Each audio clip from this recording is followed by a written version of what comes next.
tidak ada keberhasilan tentunya tanpa kebersatuan. Oleh karena itu, kami melihat 12 partai ini, Pak Muzani, adalah simbol dari rekonsiliasi.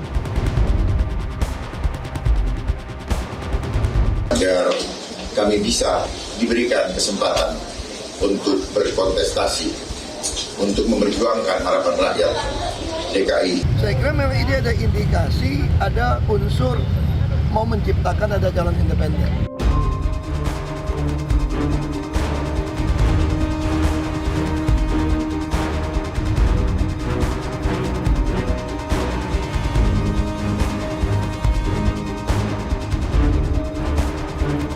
Jangan nanti Bapak hanya jabat sebagai calon boneka gitu Pak. Ya nggak apa-apa. Apapun yang terjadi, sekali lagi tadi saya berpikirlah dan berimanlah bahwa segala sesuatu kehidupan kita Tuhan sudah menentukan.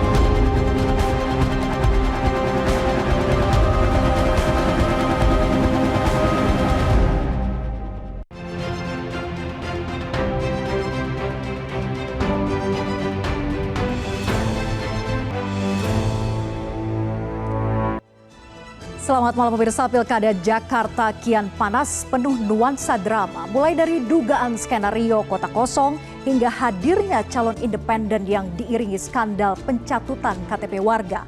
Dukungan partai politik di injury time bukan tanpa kaitan. Jelas ada pihak yang diuntungkan dan pihak yang dirugikan. Satu calon banjir dukungan, di lain sisi ada yang kehilangan dukungan. Bahkan ada partai yang terancam gagal mengusung jagoan. Bersama saya Vera Bahaswan, inilah panggung demokrasi drama Pilkada Jakarta, skenario kota kosong hingga calon boneka.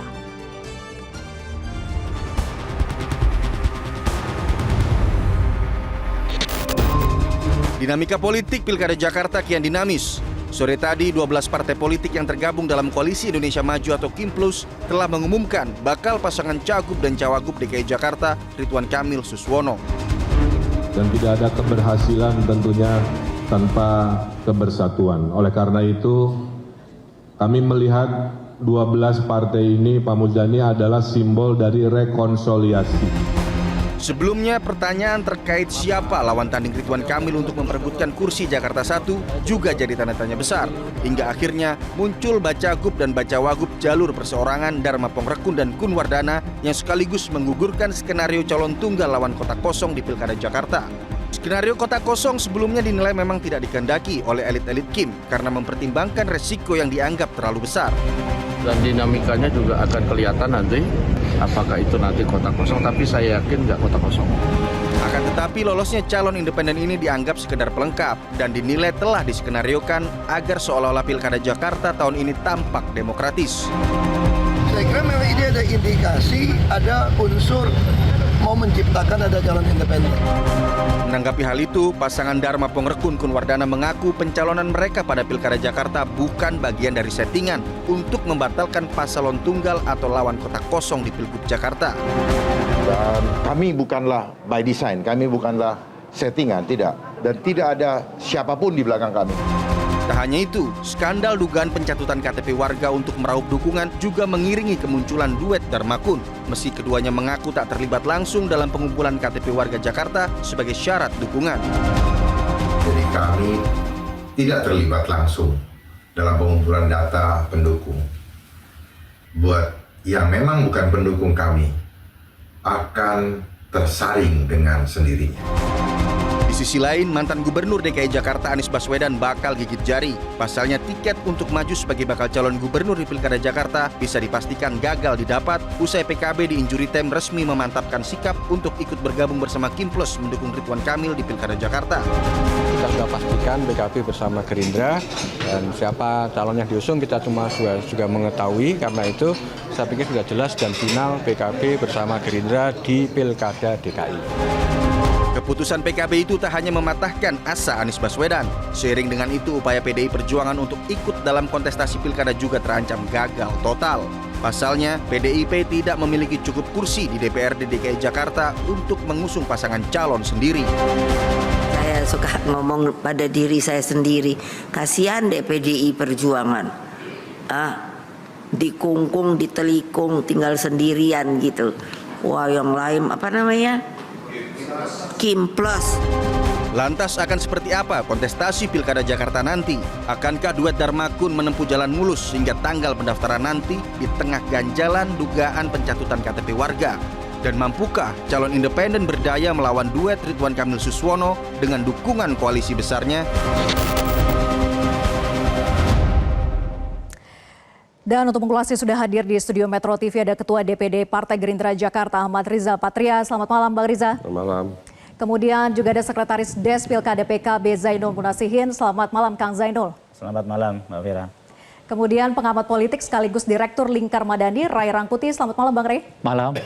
Dan juga hadir lewat sambungan Zoom Guntur Romli, politisi PDIP, anggota Bawaslu DKI Jakarta Beni Sabdo, dan Ketua Tim Pemenangan Paslon Independen Darmakun Iksan Tualeka. Selamat malam Bapak-Bapak, terima kasih sudah hadir di Metro TV dan juga bergabung melalui sambungan Zoom.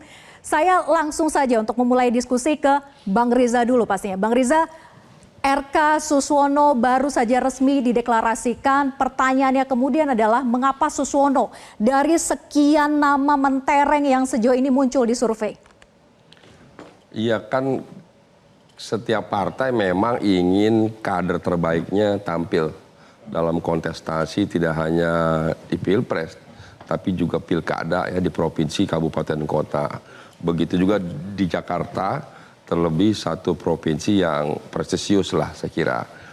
Dan Kim sudah bersepakat sejak awal mengusung Bang Emil ya, Bang Ridwan Kamil di Jakarta sebagai calon gubernur DKJ. Kemudian kita sedang mencari nama sosok terbaik untuk wakil gubernur. Setiap partai memang mengusung beberapa nama lah ya, dipersilahkan. Bahkan siapa saja di luar nama yang diusung partai juga boleh. Kim tentu mencari yang terbaik. Dan kami mendapatkan dukungan dari partai-partai di luar Kim. Seperti PKS, Nasdem, PKB, dan lain-lain. Karena memang PKS ini di Jakarta menjadi pemenang pemilu dengan 18 kursi. Tentu ini satu kepantasan dan penghargaan ya buat PKS untuk dapat diberi kesempatan sebagai duduk menjadi bagian pasangan calon. Kepantasan dan penghargaan atau memang syarat yang diminta oleh PKS? Tidak ada syarat yang diminta. Setiap partai memang ingin apakah sebagai kepala atau wakil kepala, termasuk PKS tentunya. PDIP juga ingin, Gerindra juga ingin, Demokrat, PAN, semualah. Semua partai yang ada di parlemen maupun tidak di parlemen tentu ingin, siapa saja, orang-orang non partai juga ingin. Tapi hanya PKS yang pantas? Ya menurut hemat kami untuk konsultasi di Jakarta ya, menurut kami yang terbaik memang partai PKS. Dia partai kader yang militan, memiliki jaringan yang kuat, sudah yang kedua kali nih sebagai pemenang Pileg di Jakarta. Dan saya kira juga dia merupakan bagian daripada partai di luar Kim, dari Kim sendiri sudah mengusung Bang Ridwan Kamil. Saya kira ini satu pasangan yang serasi cocok. Ya. PKS memang punya bargaining power yang bagus karena menang di Pileg Jakarta begitu. Tapi bagaimana nasib partai lain yang sudah lama bergabung dengan Kim sejak awal, Bang Riza? Apa tidak ada kecemburuan di situ? Iya, tidak ada kecemburuan. Kami kan bagi kita ini kan, sekalipun setiap partai ingin kader terbaiknya tampil, tapi kan pada akhirnya kita harus realistis. Kader partai mana di antara partai berkoalisi yang terbaik yang bisa memenangkan pasangan calon, kira-kira begitu. Dan kami di Kim ini kan nggak cuma di Jakarta, di beberapa tempat seperti di Jawa Timur kan kami beri kesempatan pada Mbak Hovifa dan Mas Emil Dardak umpamanya. Nah nanti kita lihat di Jawa Tengah, saya tidak ingin mendahului, tapi surveinya kan Pak Lutfi, Pak Mas Kaisang dan lain-lain di situ. Kemudian juga nanti di Banten dan di daerah-daerah lain. Saya kira di Sumut ada Mas Bobi dan sebagainya. Jadi saya kira Kim ingin menang dalam pilkada. Untuk itu kita ingin kader terbaik. Jadi tidak memaksakan ya satu Bang Riza, partai. Kim Plus ini kan sapu bersih ya, mengantongi 12 partai politik yang ada di dalamnya. Nah, apakah memang ini bagian dari strategi untuk memenangkan pertandingan secara mutlak di awal? Ya kalau dibilang strategi, semua partai memang ingin menang. Ya, tidak hanya di Jakarta, dari Aceh sampai Papua ingin menang. Berbagai cara dilakukan sejauh memang sesuai dengan peraturan perundang-undangan, itu boleh dilakukan. Jadi kadang-kadang kan begini, dalam pilkada itu kadang-kadang setiap pasangan itu kalau dia ingin menang, dia berusaha bagaimana umpamanya pasangan calon hanya 2 pasang gitu. Kadang-kadang nih konsultan-konsultan menyarankan kalau ingin menang pasangan calon A dan B ini mungkin 3 pasang calon atau 4 dan sebagainya. Berbagai cara lah. Belakangan memang di setiap pilkada kecenderungan melawan kota kosong memang tinggi. Ya. Kalau kita lihat, nanti bisa dilihat datanya. Sekalipun idealnya memang tidak harus kota kosong, sekalipun itu diperbolehkan secara undang-undang. Tapi di Jakarta sendiri kan, mohon maaf ya, kami kan tidak bisa mengintervensi, mengatur partai-partai politik. Mereka mau bergabung, tidak bergabung, itu hak partai politik. Oke, tidak mengatur-ngatur, tergantung dari partai politiknya. Ya, partai politik kan punya kemandirian, punya kedaulatan, punya kewenangan, mau gabung atau tidak. Karena faktanya dari 545 partai-partai itu kami dengan Nasdem di satu daerah, kami dengan PKS, kami dengan PDIP, begitu juga sebaliknya dengan Golkar, Demokrat. Ya. Jadi tidak selalu bersama. Kadang-kadang Kim juga bahkan berkompetisi di daerah lain. Gitu. Oke, jadi tidak mengatur-ngatur, dan yang terakhir bergabung adalah PKB begitu ya. Saya ingin tanyakan ke PKB nih, PKB kenapa akhirnya di detik-detik akhir jelang deklarasi bergabung dengan Kim, yang akhirnya jadi Kim plus ini ya. Nah, sebelumnya kan kita tahu bahwa banyak sekali kode-kode yang dilakukan oleh PDIP untuk mengajak PKB untuk membentuk poros ketiga, tapi akhirnya berlabuhnya ke Kim plus. Kenapa? Alasannya? Mbak Vera, kita di PKB itu kalau menentukan calon kepala daerah itu kan ada banyak kriteria ya. Ada soal kapasitas, kapabilitas, elektabilitas, ketercukupan dalam partai pengusung, dan komitmen untuk membesarkan PKB. Dari 5 kriteria itu, kita lihat ini kira-kira apakah pasangan yang muncul, yang mendaftar di PKB atau hasil penjaringan PKB itu memenuhi enggak 5 kriteria itu gitu. Kenapa? Karena PKB di DKI itu hanya 10 kursi Mbak Vera, nggak akan bisa ngusung sendiri. Maka ketercukupan dalam koalisi itu untuk bisa mengusung dan berlayar itu menjadi prasyarat utama kita gitu. Nah, ketika kemarin ada dinamika misalnya kemudian PKS memutuskan bergabung dengan Gerindra, dengan Kim, ya kan, kemudian Nasdem yang awalnya sangat tegas mendukung Mas Anies, kemudian juga berbelok arah gitu, maka bagi kami PKB tentu akan melihat secara realistis dengan 10 kursi ini PKB mau ikut pilkada atau enggak gitu. Akhirnya kemudian kita memutuskan untuk bergabung dengan Gerindra, mendukung Ridwan Kamil dan Suswono. Saya kira itu dinamika. Tapi ini bentuk dari hasil pertemuan antara Caimin dan Pak Prabowo pada 8 Agustus tidak? Ya, itu bagian dari pembicaraan itu.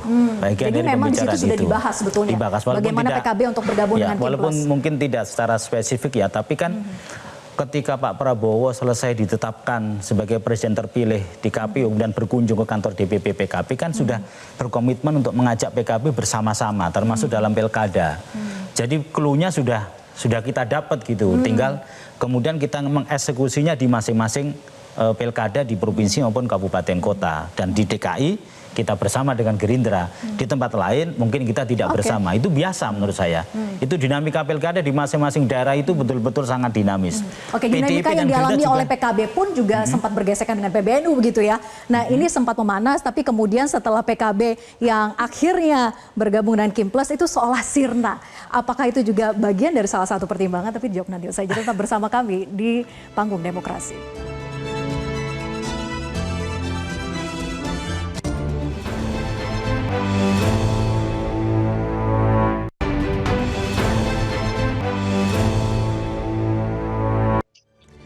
Kita lanjutkan diskusi. Jadi Kang Zainal, gesekan antara PKB dan juga PBNU seolah sirna setelah PKB ini mendukung Kim Plus.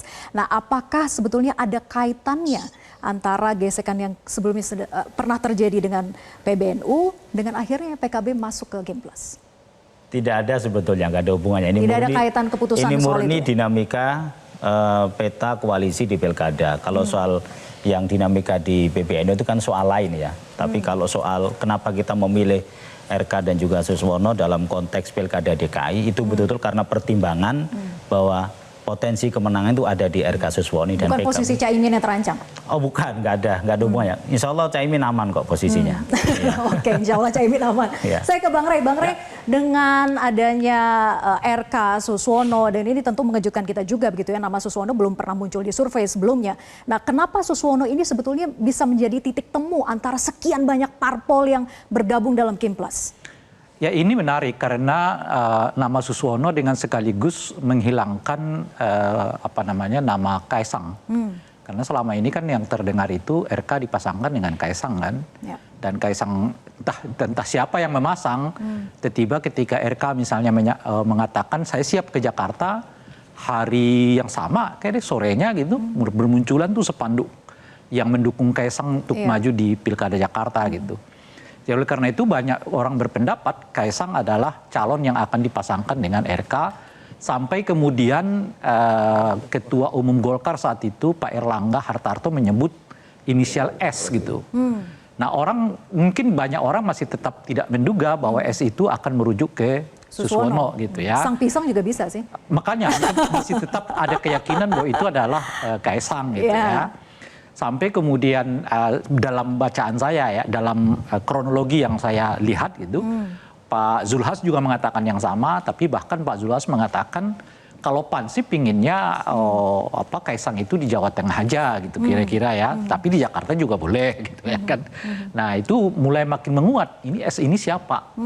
Dan setelah itu Pak Erlangga menyatakan mundur dari jabatan Ketua Umum. Nah apakah ada hubungannya dengan S atau tidak kita nggak tahu gitu. Sampai kemudian ya hari ini kita lihat udah dilantik atau udah diresmikan, udah deklarasikan Ridwan Kamil dengan Suswono gitu. Nah pertanyaannya seperti yang Anda tanyakan tadi ke Bung Riza, kenapa Suswono gitu?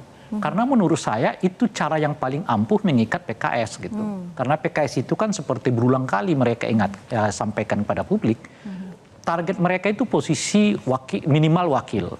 Itulah yang membuat mereka misalnya tidak bisa dengan Anies karena Anies katanya belum jua ya menyampaikan secara tegas dukungannya kepada Sohibul Iman gitu ya. Tentu di samping tenggat waktu yang 90 hari itu yang tidak bisa menggait dukungan dari parpol politik yang lain. Itu sih menurut saya alasan yang terlalu mengada-ada karena saat itu PKB udah menyatakan dukungan ke Anies. Nasdem juga udah mengatakan dukungan, tapi menurut saya alasan yang utama itu adalah posisi nomor 2. Nah, posisi nomor 2 itu diberikan oleh Kim. Nah, kenapa Kim mau melakukannya itu menurut saya pertimbangannya menurut saya 2. Pertama adalah memang yang paling penting digait itu PKS gitu. Kalau PKS-nya masuk ke koalisi Kim, setengah dari kekuatan di luar itu mungkin udah bisa ditarik masuk ke lingkungan Kim gitu ya. Nah yang kedua adalah kalau skenario keduanya, kalau PKS saja yang ditarik kan masih ada Nasdem, masih ada PKB yang bisa mengusung Anies Baswedan. Anies juga sebisa mungkin jangan dilibatkan sebab selama faktor Anies berada di luar bersaing dengan RK, kesulitan ini sebesar apapun ini koalisi partai akan kesulitan beradu dengan Anies Baswedan gitu ya. Nah oleh karena itu tarik semuanya masuk ke dalam supaya PKS enggak pergi, berikan posisi wakil gitu. Nah yang menarik itu adalah kemana Kaisangnya gitu. Nah itu nanti Bung Riza yang bisa jawab. Oke, kemana Kaisangnya? Nanti apakah benar di Jawa Tengah atau tidak gitu ya, nanti kita ke sana.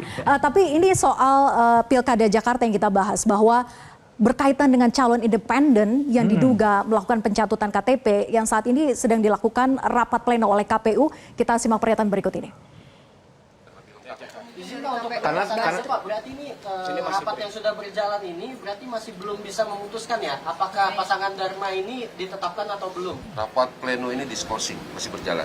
Masih berjalan. Karena dari pihak Dharma kan mengatakan sudah di atas 600.000 meskipun yang sudah terverifikasi dan itu sudah cukup untuk. Kita tunggu saja dulu. Kita tunggu, ini kan rapat di break sampai dengan pukul 11 kita membuka diri, poinnya itu membuka diri kepada masyarakat DKI untuk kalau menyampaikan nama-nama yang mungkin diduga tersantum dalam dukungan. Tapi kalau masih belum selesai sampai sekarang? Bisa atau enggaknya maju itu apa sih? Itu kita lihat saja nanti. Oke, jadi rapat plenonya masih diskors dan masih membuka ruang kesempatan bagi masyarakat DKI Jakarta untuk bisa melaporkan begitu ya? Per jam berapa tadi itu? Kenapa? Itu per jam berapa? Per jam berapa? Baru saja Baru saja, ini baru kita tayangkan. Jadi masih berlangsung di sana. Nah, saya ke Pak Beni ya untuk mengkonfirmasi dari Bawaslu DKI Jakarta terkait dengan dugaan pencatutan KTP oleh calon independen. Jadi apa hasil investigasinya terkait dengan pencatutan KTP oleh paslon independen ini? Jadi ada berapa banyak yang terverifikasi KTP yang dicatut? Ya, baik Mbak Vera. Bawaslu DKI Jakarta bersama rakyat DKI Jakarta mengawasi seluruh tahapan pilkada pada 2024 ini. Sampai malam hari ini saya juga masih di kantor ini karena kami juga terus membuka posko aduan dan juga laporan. Aduan yang masuk kepada kami sudah ada 280 aduan. Lalu per malam ini laporan yang masuk secara resmi sudah ada 5 laporan. Nah, kami juga mengapresiasi ya karena masyarakat juga antusias ya dengan kesadaran diri untuk melaporkan dan mengadu kepada Bawaslu. Dalam konteks penanganan perkara, ini kan masuk ke ranah pidana. Yang dilaporkan ini 5 laporan ini semuanya menyangkut tentang dugaan pelanggaran pidana pemilihan. Maka kami juga sudah berkoordinasi kepada Sentra Gakumdu. Sentra Gakumdu ini adalah pusat aktivitas penegakan hukum pidana pemilihan yang terdiri dari Bawaslu, Polda Metro Jaya dan juga Kejaksaan Tinggi DKI Jakarta. Nah, kami sedang mendalami seluruh data dan fakta yang masuk kepada kami dan juga laporan yang hari ini sudah masuk. Kami akan melakukan kajian awal untuk menentukan apakah laporan ini sudah memenuhi syarat formil dan material.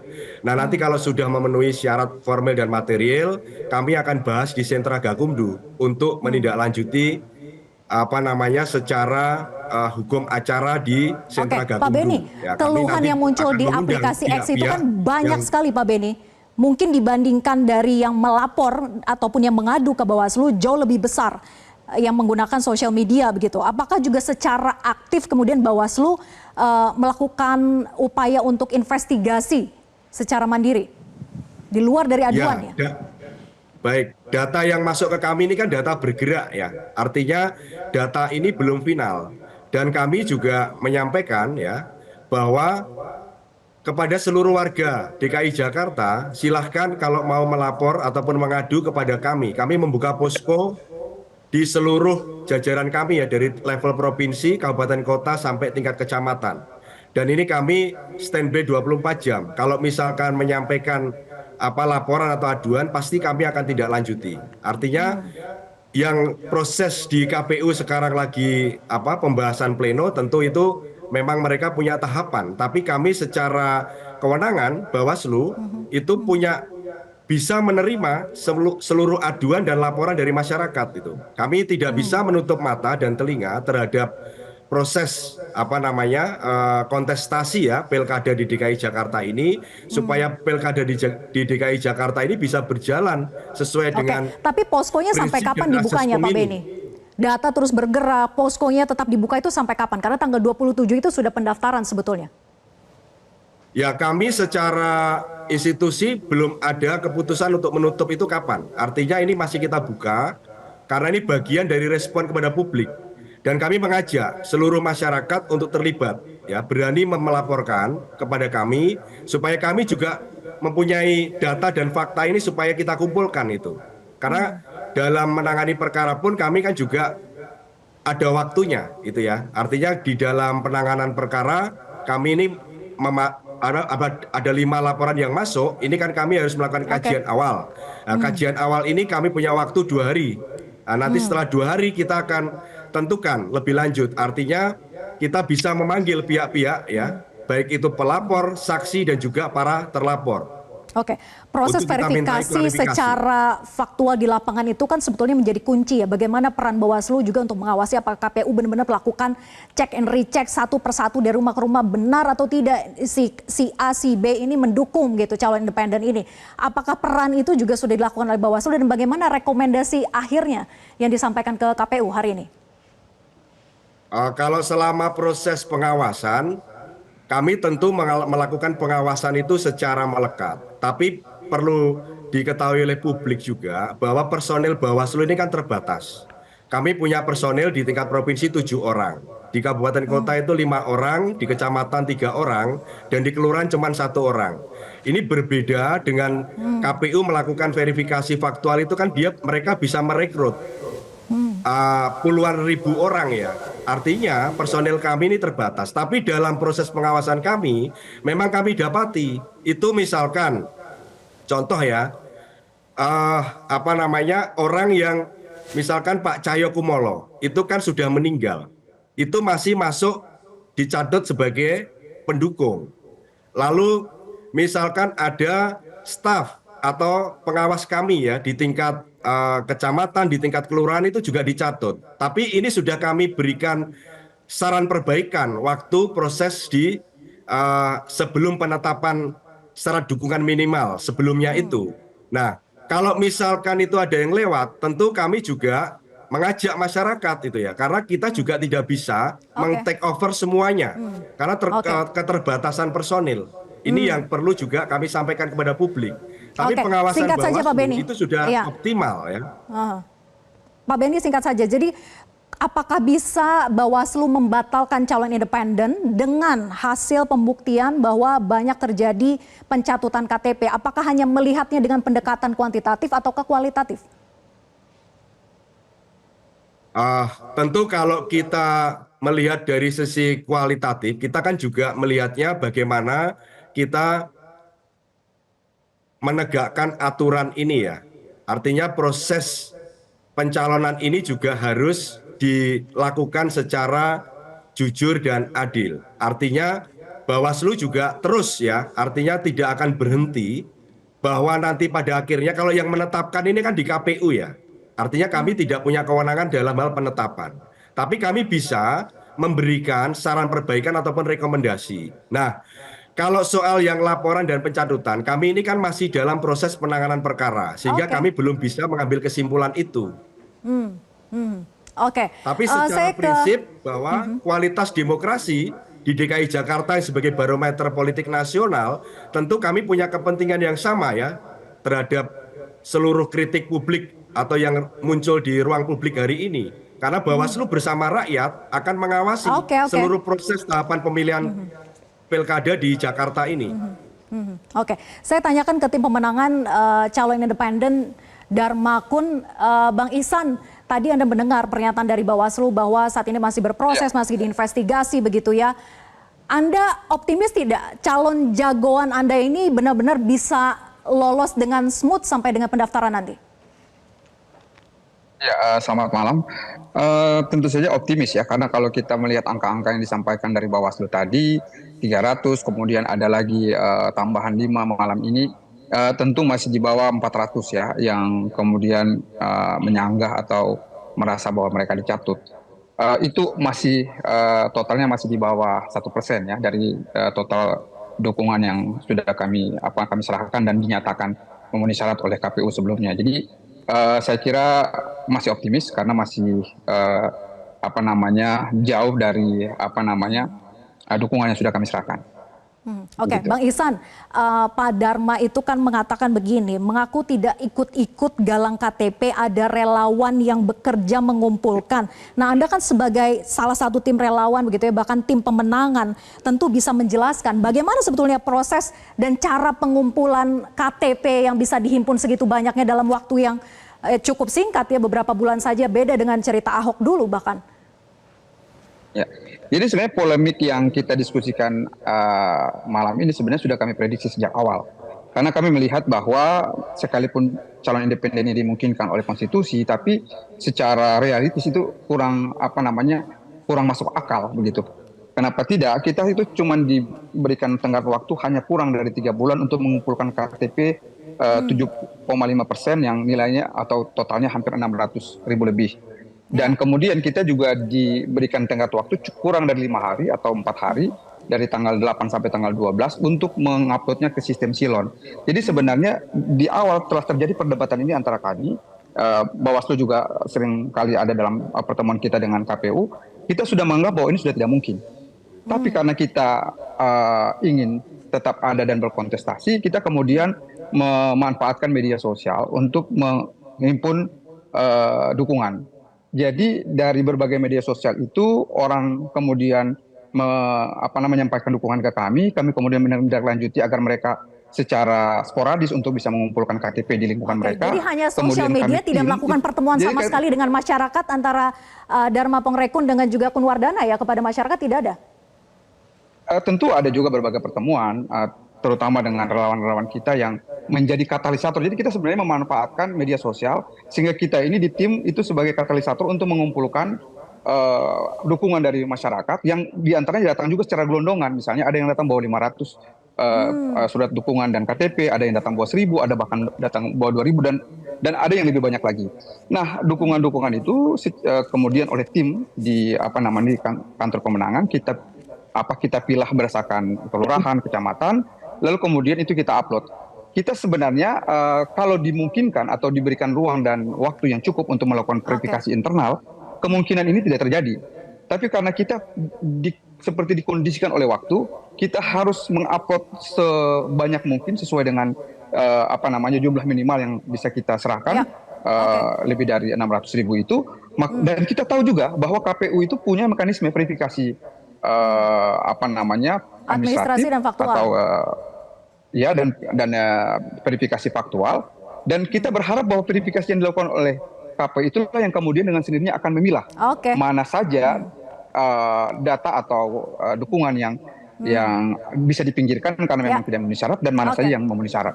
Dan faktanya kita tahu kemudian KPU sudah melakukan verifikasi administratif tadi, kemudian sudah melakukan verifikasi faktual. Dan poskonya sekarang masih dibuka, Bang Ihsan. Kita masih menunggu juga proses pleno yang berlangsung antara KPU dan juga Bawaslu. Terima kasih Pak Beni sudah bergabung bersama kami di Panggung Demokrasi dan nanti kita akan lanjutkan lagi diskusi dengan Bang Ihsan. Saya ingin ke Bang Riza nanti usai jeda untuk menanggapi. RK sempat mengatakan bahwa Dharma Pongrekun itu bukan kaleng-kaleng gitu ya. Nah, apakah memang benar bahwa calon independen ini adalah calon yang menguntungkan bagi RK atau justru mengancam? Tapi dijawab nanti usai jeda, tetap bersama kami di Panggung Demokrasi.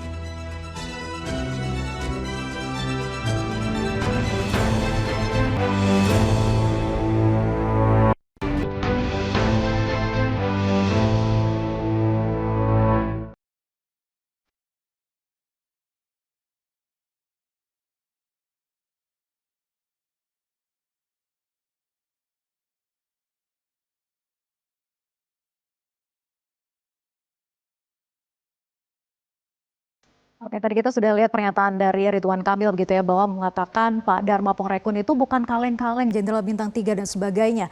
Nah, tapi gini, publik itu melihat bahwa ini bukan calon yang sebanding dengan RK begitu, karena yang sejauh ini muncul di survei 1, 2, 3 adalah Anies, kemudian juga Ahok, baru RK di posisi ketiga, sehingga Dharma Pongrekun ya tidak dianggap sebanding.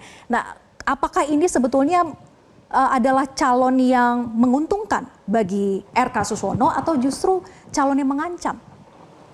Yang pertama saya sepakat ya, bukan calon kaleng-kaleng, apalagi disebut calon boneka ya. Kalau calon boneka itu yang membentuk pasangan calon. Kalau ini kan calon hadir atas kesadarannya dan saya kira sudah lebih dari setahun itu mengumpulkan KTP, bukan pekerjaan yang mudah. Dan mengumpulkan KTP dengan jumlah ratusan ribu itu saya kira pekerjaan yang berat. Jadi nanti kalau memang pasangan calon ini berhasil lolos sebagai calon independen, itu artinya calon ini luar biasa kemampuannya, jaringan dan kapasitasnya. Terlebih yang bersangkutan ya memang purnawirawan, polisi bintang 3 dengan segala latar belakang jabatan dan prestasinya, saya kira memang bukan pasangan calon yang kaleng-kaleng. Dan bagi kami tentu siapapun ya yang berkompetisi. Tapi secara popularitas menguntungkan tidak bagi RK? Ya kalau memang secara popularitas memang yang bersangkutan mungkin belum terdengar karena tidak diusung oleh partai politik, tidak masuk dalam radar survei selama ini yang saya tahu. Jadi menguntungkan secara popularitas? Ya kalau melihat popularitas, elektabilitas, tadi saya bilang memang belum masuk dalam survei-survei selama ini. Tapi bukan berarti pasti menguntungkan buat kami, buat RK ya. Kita nggak tahu, seperti yang sering saya sampaikan di banyak kesempatan, dulu Pak Jokowi Ahok itu jauh, bahkan di Jawa RK sekarang surveinya melawan petahana dengan berbagai prestasinya, Bang Poko luar biasa, lembaga survei konsultan semua meyakinkan dan semua partai dulu mengusung Fauji Bowo waktu itu kalah dengan Pak Jokowi, Ahok, orang daerah gitu, tidak menyangka semuanya. Kedua 2017 begitu juga, waktu Anies Sandi juga orang anggap yang menang Pak Jokowi, Ahok, ya kan? Tapi faktanya kan sebaliknya begitu ya. Ada Ahok Jarot waktu itu kan. Nah jadi itu contoh bahwa Anies, Pak Sandi bisa menang dengan survei yang rendah melawan incumbent Jokowi Ahok ketika itu. Oke, saya ke Bang Rey. Bang Rey, ini mengancam atau tidak buat RK dan juga Suswono untuk calon independen ini dibandingkan dengan kota kosong gitu yang dilawan gitu ya. Nah, apakah memang calon independen lebih baik dihadirkan dan di sisi juga bagi rakyat yang mereka sebetulnya menginginkan figur yang sebetulnya muncul dalam survei tapi tidak diakomodir oleh elit-elit parpol? Yang ancaman bagi RK itu kan Anies, Ahok, dan kota kosong. Gitu. Karena itu ancaman bagi dirinya gitu. Oleh karena itu dihindari. Anies dibuat nggak bisa pakai tiket kan. PDI Perjuangan dibiarkan karena nggak punya golden ticket, ya nggak bisa mencalonkan kadernya juga, dalam hal ini Ahok gitu. Tapi jangan juga dikasih kota kosong, sebab nanti orang rame-rame ke kota kosong gitu. Sebagai bentuk perlawanan? Sebagai bentuk perlawanan gitu. Nah, 3 itu yang ditakutkan oleh Emil. Tapi calon independen tidak mungkin menjadi bentuk perlawanan? Itulah pemecahnya gitu. Karena kebetulan kan calon independennya itu seperti disebutkan itu belum masuk radar survei. Dalam 3 bulan ke depan apa yang akan dilakukan? Gitu. Kalau sekiranya calon independennya Ahok misalnya gitu ya, atau Anies, lain lagi cerita itu. Bisa saja bersaing gitu. Nah, yang disebut mungkin apa namanya itu tadi, apa istilahnya, kaleng-kaleng atau apa tadi? Bukan kaleng-kaleng. Bukan. Ya dalam konteks kapasitas sih memang bukan kaleng-kaleng, tapi dalam konteks elektoral ya masih jauh di bawah. Bahkan masuk dalam 1% pun kelihatan belum ya. Kecuali setelah sekarang ini misalnya namanya mencuat, ya mungkin naik dan seterusnya. Itu bisa saja terjadi gitu. Nah, oleh karena itu saya sih sebetulnya lebih melihat pada RK-nya gitu. Kenapa gitu? Kok RK mau caranya kayak gini gitu maksud saya. Sebab dengan memborong semua partai, hanya menyisakan PDI Perjuangan dan lawan independen yang sejauh ini kita belum tahu berapa elektabilitasnya. Dia sih tidur aja udah selesai nih gitu loh. Oke. Dan Bang Rey ini kan pakai kampanye, ini kan ada 12 parpol ya yang berada dalam berada dalam Kim Plus Plus ini, dan bahkan Ibu Mega mengatakan PDIP ini ditinggal sendirian di kungkung, di telikung. Kim Plus ini itu meraup berarti 85% kursi DPRD. Jadi yang disisakan 15 partai yang dimiliki oleh PDI Perjuangan. Jadi mereka bawa 10, berapa lah kira-kira ya. Mungkin setengah dari 85 itu udah menang tuh RK. Karena persyaratannya kan 50 plus 1 kan. Gitu. Nah makanya RK itu ya cukup tidur aja lah. Ya nggak pakai deklarasi segala, pakai tagline Jakarta Maju macam-macam dan sebagainya. Oke, kita tanyakan ke politisi PDIP ya. Ada Bang Guntur di sini. Bang Guntur, gimana melihat dari Kim Plus Plus, ada 12 partai politik di sana dan PDIP ditinggalkan sendirian, kata Bu Mega, dikungkung, ditelikung gitu ya. Gimana sebenarnya sikap PDIP sekarang nih melihat kondisi ini? Ya, sebenarnya kami melihat memang ada semacam keanehan ya dalam Pilgub Jakarta ini. Karena kalau secara teori gabungan partai-partai politik kan bisa mengusung paling tidak ada 3 pasangan calon. 4 dengan independen pun boleh. Sebenarnya itu secara teori itu cukup ya. Kalau memang kontestasi ini dibiarkan secara terbuka dan secara jujur, secara fair. Cuma kami menangkap ada tangan-tangan tersembunyi ya di Pilgub Jakarta ini yang berusaha untuk mengatur koalisi-koalisi parpol sehingga menumpuk ya dalam satu pasangan calon. Dan ini menurut kami itu ada hal yang kami pertanyakan, apa alasan sesungguhnya di balik menumpuknya partai-partai tersebut dalam pasangan calon. Apakah ada pembagian antara provinsi ini jatahnya parpol tertentu, provinsi yang itu jatahnya tertentu, atau ada jatah misalnya menteri di kabinet yang selanjutnya, atau adakah ancaman-ancaman yang ada. Nah ini kan seputar pertanyaan-pertanyaan itu kan absah muncul di Pilgub di warga Jakarta sekarang. Namun pada intinya kami PDI Perjuangan tetap ingin memperjuangkan apa yang menjadi suasana suasana kebatinan dan aspirasi masyarakat Jakarta. Kalau Oke, kita caranya menangkap gimana, beberapa Bang jajak Guntur? pendapat, kemudian juga survei-survei, kan sebenarnya ada dua nama yang kuat, yaitu nama Anies Baswedan, kemudian ada Basuki Cahayapurnama, Ahok, dan itu yang menjadi aspirasi masyarakat. Tapi kok sekarang dua calon kuat tersebut tiba-tiba ada semacam perintangan atau ada usaha-usaha Bang Guntur, jadi tertentu gimana sehingga tidak caranya bisa kalau tadi mau mengusung mencalonkan diri. Anies, kan ada juga gerakan ya untuk Anies dan juga Rano Karno. Gimana caranya mendukung kalau PDIP sendirian kan nggak bisa? Ya karena sebabnya adalah ketika semua tiket parpol itu diborong untuk satu pasangan, maka tentu saja kemungkinan itu tidak bisa terjadi, bisa mencalonkan alternatif yang menjadi aspirasi masyarakat Jakarta. Tapi saya kira warga Jakarta adalah warga yang cerdas, mereka bisa melihat, lihat dong, ternyata sekarang kok elit-elit partainya kok tidak mencalonkan apa yang menjadi keinginan masyarakat Jakarta. Kok ada tokoh yang lain yang tiba-tiba diusung secara bersama-sama, yang alasannya kita tidak tahu. Nah disinilah muncul ya semacam sikap kritis dari masyarakat Jakarta sehingga muncul dengan segala hormat dengan kepada Bang Dharma, muncul semacam istilah sudah calon menyerah? boneka atau calon Di titik independen. ini apakah Nah, PDIP sudah menyerah, Bang Guntur? Sudah tidak ada lagi harapan misalnya untuk merayu salah satu parpol untuk ditarik bentuk poros ketiga, sudah tidak ada itu ya? Udah nyerah ya PDIP ya? Karena selama penutupan pendaftaran itu maka kami lihat kemungkinan itu masih bisa terjadi. Masih bisa terjadi. Ada partai yang dirayu sekarang? Agustus masih ada. Ada partai yang terus dirayu. melakukan komunikasi, Mbak. Kami melakukan terus komunikasi dengan partai-partai yang bisa kami ajak kerjasama untuk mengusung apa yang menjadi harapan warga Jakarta. Ya kalau tadi kita kan udah lihat deklarasi tuh. Anies punya RK warisan di Susono. sini, Ahok Katanya juga udah punya solid, warisan Bang di sini. Guntur. Siapa Ya, partainya yang lagi dirayu? Ya, apapun partainya ya yang memang punya tertarik dengan komunikasi kami ya, kita akan ajak karena segala kemungkinan masih bisa terjadi ya, bisa Nasdem, bisa PKB, bisa partai yang lain ya mau kita ajak. Ya cuma ya kami kalau mintanya ke kami menteri di kabinet tentu saja kami tidak punya. Tapi kalau mintanya ingin sama-sama mengabdi melayani warga Jakarta, ayo kita bersama-sama. Itu yang bisa kami sampaikan. Oke, nanti saya tanya ke Bang Rem, apakah masih ada waktu untuk PDIP bisa bentuk poros ketiga? Tapi usai jeda tetap bersama kami di Panggung Demokrasi.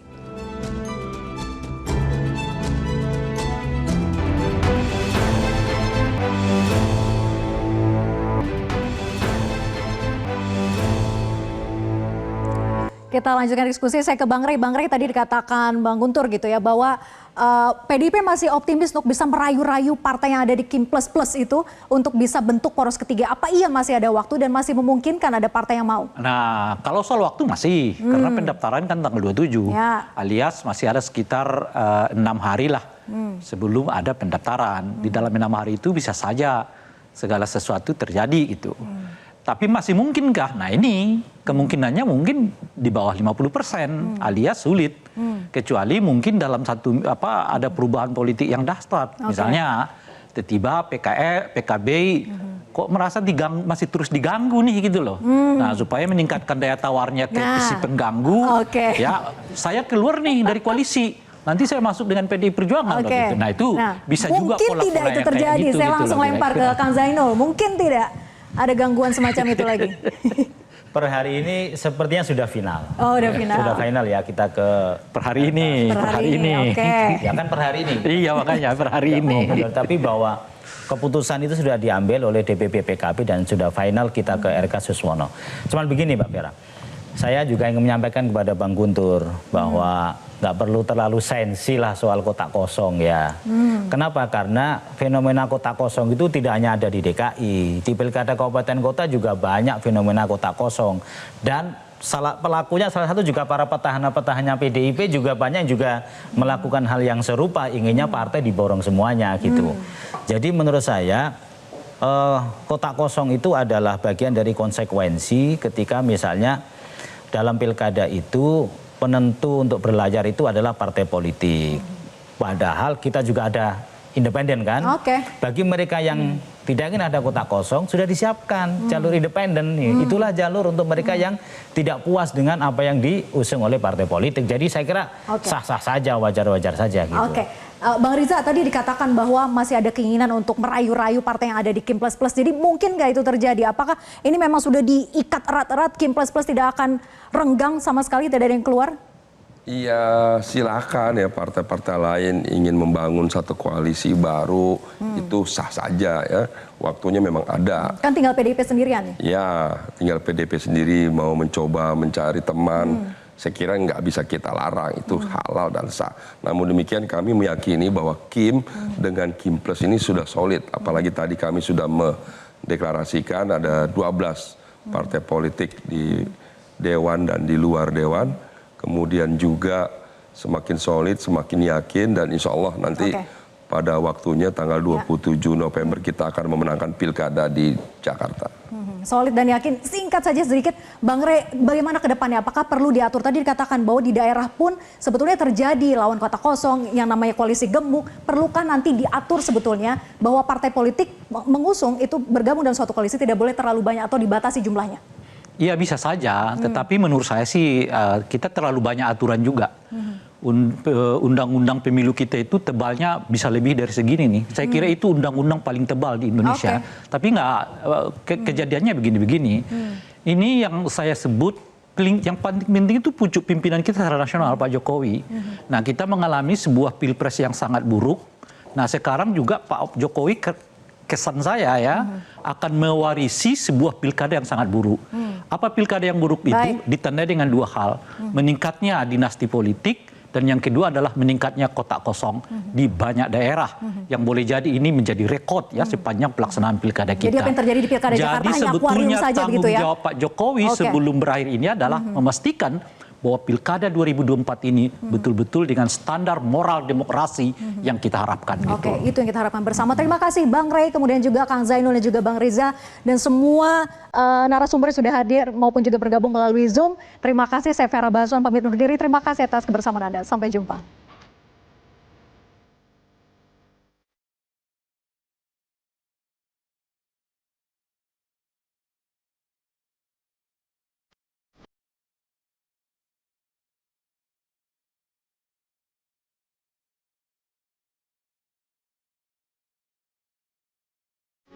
Metro TV. Jelajahi cara baru mendapatkan informasi. Download Metro TV Extend sekarang.